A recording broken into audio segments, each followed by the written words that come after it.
بسم اللہ الرحمن الرحیم۔ الحمدللہ رب العالمین والصلاة والسلام علی رسولہ الامین ومن تبعہم بإحسان الی یوم الدین، اما بعد۔ اعوذ باللہ من الشیطان الرجیم، بسم اللہ الرحمن الرحیم۔ وَاعْبُدْ رَبَّكَ حَتَّى يَأْتِيَكَ الْيَقِينُ۔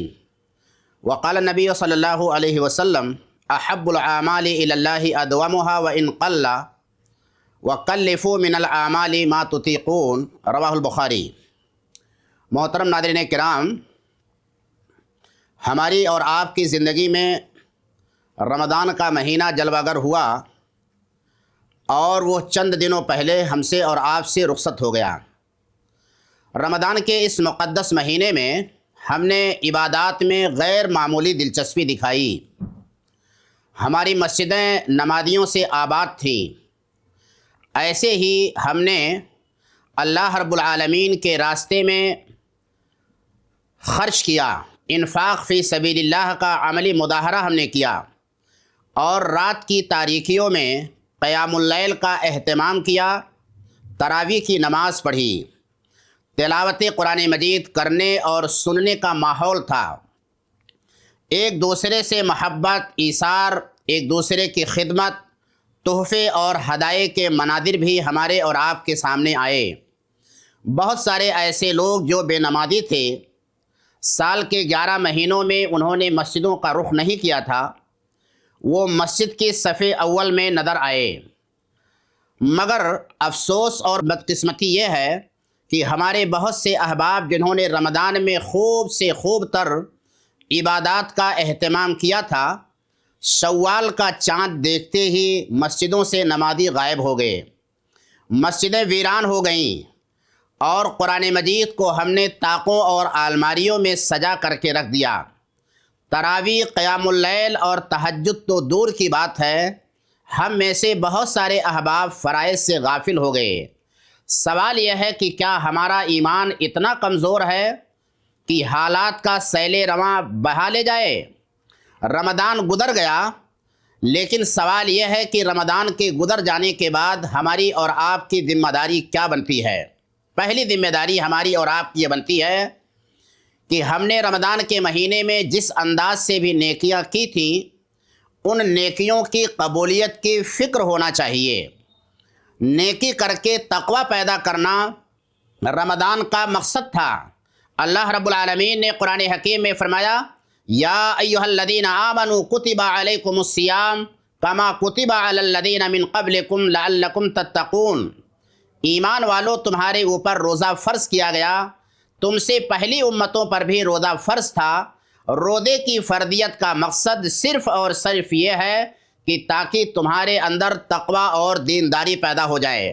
لہذا رمضان کے مہینے کو ہم نے عبادات کے ساتھ گزار دیا۔ اب ہمیں اور آپ کو اللہ رب العالمین کی بارگاہ میں یہ دعا کرنا چاہیے کہ رمضان کے مہینے میں جتنی بھی ٹوٹی پھوٹی نیکیاں، چھوٹی بڑی نیکیاں ہم نے اور آپ نے کی ہیں، اللہ رب العالمین ہماری ان نیکیوں کو قبول فرمائے۔ اسی لیے مالا بن فضل رحمہ اللہ کہتے تھے کانوا یدعون اللہ ستۃ اشہر ان یبلغہم رمضان۔ اسلاف کا طریقہ یہ تھا کہ وہ اللہ رب العالمین سے 6 مہینے تک اس بات کی دعا کرتے تھے کہ انہیں رمضان کا مہینہ میسر ہو جائے، رمضان کا مہینہ انہیں مل جائے۔ جب رمضان کا مہینہ انہیں مل جاتا تھا اور اس میں کئی طرح کی عبادات سے اپنے دامن کو نیکیوں سے بھر لیتے تھے، ثم یدعون ستۃ اشہر، پھر وہ لوگ 6 مہینے تک اللہ رب العالمین سے دعا کرتے تھے ان یتقبل منہم، کہ رب العالمین ان کی تمام چھوٹی بڑی نیکیوں کو قبول فرما لے۔ یہ دعا ہمارے اسلاف کیا کرتے تھے، اور اللہ تبارک و تعالیٰ نے قرآن حکیم میں بیان فرمایا ہے کہ والذین یؤتون ما اتوا وقلوبہم وجلہ انہم الی ربہم راجعون۔ رب العالمین فرماتا ہے کہ جو لوگ دیتے ہیں اللہ کے راستے میں، جو کچھ دیتے ہیں، وقلوبہم وجلہ، اور ان کے دل کپ کپا رہے ہوتے ہیں، انہم الی ربہم راجعون، کہ وہ اپنے رب کی طرف پلٹنے والے ہیں۔ یعنی جو کچھ انہوں نے صدقہ و خیرات اللہ رب العالمین کے راستے میں کیا ہے، ان کے دل میں کپ کپی اس اعتبار سے رہتی ہے کہ کہیں صدقہ و خیرات کرنے میں کسی طرح کی کوتاہی نہ ہو گئی ہو، جس کی وجہ سے اللہ رب العالمین ان کے صدقات کو قبول نہ فرمائے۔ اس آیت کریمہ کو جب حضرت عائشہ صدیقہ رضی اللہ تعالی عنہا نے تلاوت کیا تو اللہ کے نبی جناب محمد رسول اللہ صلی اللہ علیہ وسلم سے کہنے لگیں، اے اللہ کے نبی صلی اللہ علیہ وسلم، یہ کون لوگ ہیں جو اللہ کے راستے میں خرچ کرتے ہیں اور ان کے دل کپ کپا رہے ہوتے ہیں؟ اہم الذین یشربون الخمر، کیا یہ وہ لوگ ہیں جو شراب پیتے ہیں؟ ویسرقون، اور چوری کرتے ہیں؟ قال یا بنت الصدیق، نبی گرامی صلی اللہ علیہ وسلم نے فرمایا، نہیں اے صدیق کی بیٹی، ولکنہم یصومون ویصلون ویتصدقون وهم یخافون الا یتقبل واولئک یسارعون فی الخیرات وهم لها سابقون۔ نہیں، یہ وہ لوگ ہیں جو روزہ رکھتے ہیں، نماز پڑھتے ہیں، صدقہ و خیرات کرتے ہیں، اور وہ لوگ ڈرتے رہتے ہیں کہ کہیں ایسا نہ ہو کہ ان کی نیکیاں اللہ رب العالمین قبول نہ کرے۔ یہ ایسے لوگ ہیں جو بھلائی کے کام میں ایک دوسرے سے بازی مار لے جاتے ہیں، وہم لہا سابقون، اور وہ لوگ اس کے لیے سبقت کرنے والے ہیں۔ آپ دیکھیں گے کہ سیدنا ابراہیم علیہ السلام اور سیدنا اسماعیل علیہ السلام باپ اور بیٹے خانہ کعبہ کی تعمیر کر رہے ہیں۔ باپ حضرت ابراہیم علیہ السلام دیواروں کو سیدھی کر رہے ہیں، اور اسماعیل علیہ السلام ان کی مدد کر رہے ہیں، اور دونوں اس بات کی دعا کر رہے ہیں، ربنا تقبل منا انک انت السمیع العلیم، اے ہمارے رب تو قبول کر لے ہم سے، ربنا تقبل منا انک انت السمیع العلیم، بے شک تو سننے والا اور جاننے والا ہے۔ وقت کے پیغمبر حضرت ابراہیم علیہ السلام ابراہیم علیہ السلام اللہ کے گھر خانہ کعبہ کی تعمیر کر رہے ہیں، اور تعمیر کرتے ہوئے اس بات کی دعا کر رہے ہیں کہ اللہ رب العالمین ان کے ان کاموں کو قبول فرما لے۔ وقت کے پیغمبر اگر اس طرح کی دعا کر سکتے ہیں تو ہم اور آپ کس شمار و قطار میں ہیں؟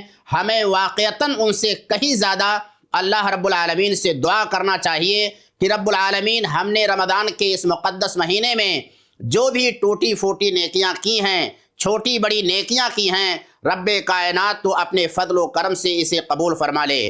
اسی لیے ذہیب ابن الورد رحمہ اللہ جب اس آیت کریمہ کی تلاوت کرتے تو رونے لگتے، اور روتے روتے کہتے، یا خلیل الرحمن، اے رحمان کے دوست، ترفع قوائم البیت، تم خانہ کعبہ کی دیواروں کو بلند کر رہے ہو، وانت مشفق، اور تم ڈر رہے ہو، اللہ یتقبل منکا، کہ کہیں ایسا نہ ہو کہ یہ تم سے قبول نہ ہو۔ یہ آیت کریمہ پڑھتے اور یہ کہتے ہوئے ذہیب ابن الورد رحمہ اللہ رویا کرتے تھے۔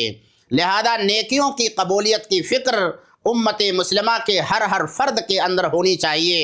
عبداللہ ابن مسعود رضی اللہ تعالیٰ عنہ فرماتے تھے، لَأَنْ أَكُونَ أَعْلَمُ أَنَّ اللَّهَ تَقَبَّلَ مِنِّي عَمَلًا أَحَبُّ إِلَيَّ مِنْ أَنْ يَكُونَ مِلْءُ الْأَرْضِ ذَهَبًا، میرا کوئی عمل اللہ رب العالمین قبول کر لے اور میں اسے جان جاؤں، یہ میرے نزدیک زمین بھر سونے سے بھی زیادہ قیمتی ہے، زمین بھر سونے سے بھی زیادہ میری نظر میں پسندیدہ ہے۔